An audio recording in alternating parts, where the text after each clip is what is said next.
This is a bonus video of if you did not want to do step one where you created your own mesh for the cliff and instead you wanted to try to make a cliff out of the terrain you already had.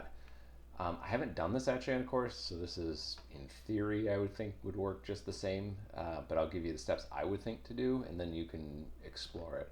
So I picked a course here where I had a steep drop off that I could work with pretty easily.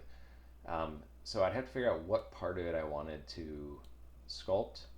Um, so what I'm going to do is I'm just going to select a bunch of faces here that I can work with. So just, I'm going to be very inexact in this video. It's just so that you can get the theory behind it. So let's say I liked that. I could separate that into its own. And the thing where I have to be very cognizant of, let me highlight both of those meshes, is you notice how these edges all come together at the vertices here? Even though the vertices aren't joined, they need to come together exactly. If I were to add more faces, and it affected these vertices, I could create gaps.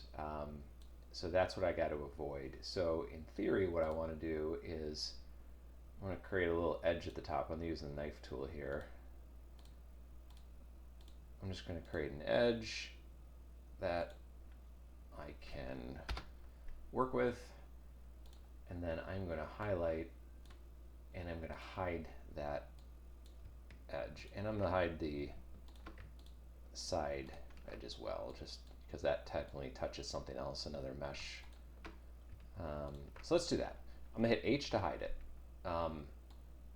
Actually, before on the Alt H to unhide it, I want to do one thing before that. Is I want to create a vertex group out of that, and I'll explain later why I want that. So go back to H hide. What hiding does is it means it can't move those. So I can affect everything else here and not move those, and at the end I'll unhide them. So I'm gonna go back to just selecting that one, and I want to subdivide this a bunch. Let me just say 50 for now. I just need geometry basically to do sculpting on. So I'm going to now go to sculpt mode. I'm not worried what the end product really looks like on this one. I'm just doing this to show you theory.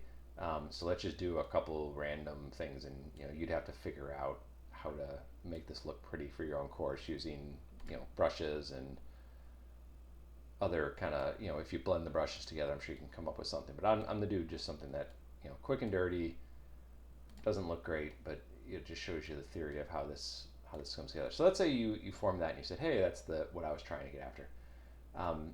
Now I could Alt H, unhide those.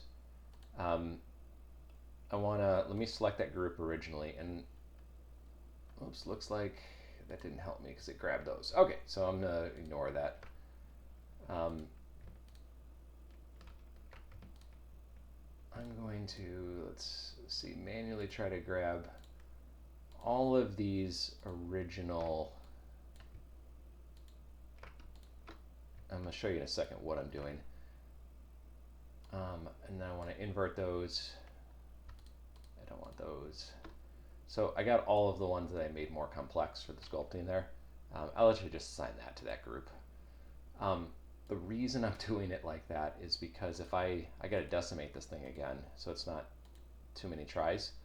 And I don't want to decimate the edges, because if I break the way those are against the other meshes that they're lined up to, I could create problems. So if I just took that group, so it's just that middle section group now I could decimate that and say, okay, I want this to be 0.1. I would probably go way more aggressive on the decimation on this, but I just wanted you to kind of get an idea of what I was doing. So now if I apply this, take a second because it's doing some math, you notice I didn't break those top ones that I had lined up. So that's just, again, kind of theory behind just making sure I really make sure these always stay lined up the way they should. You wouldn't do this for yours. I'm going to set the geometry here because when I bring in Unity, I want to know where this thing is, since I'm bringing this into a file that's not meant for. I'll just call this, since it's a plain test, selected, these are Okay, so I've got a test file now. I should be able to bring that into Unity. Now I have Unity popped up. I could find that plane test, and I could apply that triplanar to it, and then I could actually bring that in and just see, what does this thing look like. I'm flipped around here so I can't see. There we go. Now I see the faces.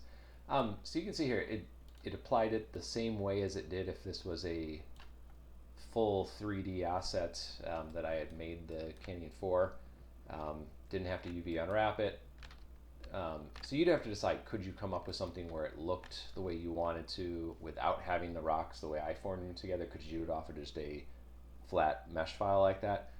You might be able to. I figured the question would come up. I would at least show you that it is possible if you considered those things.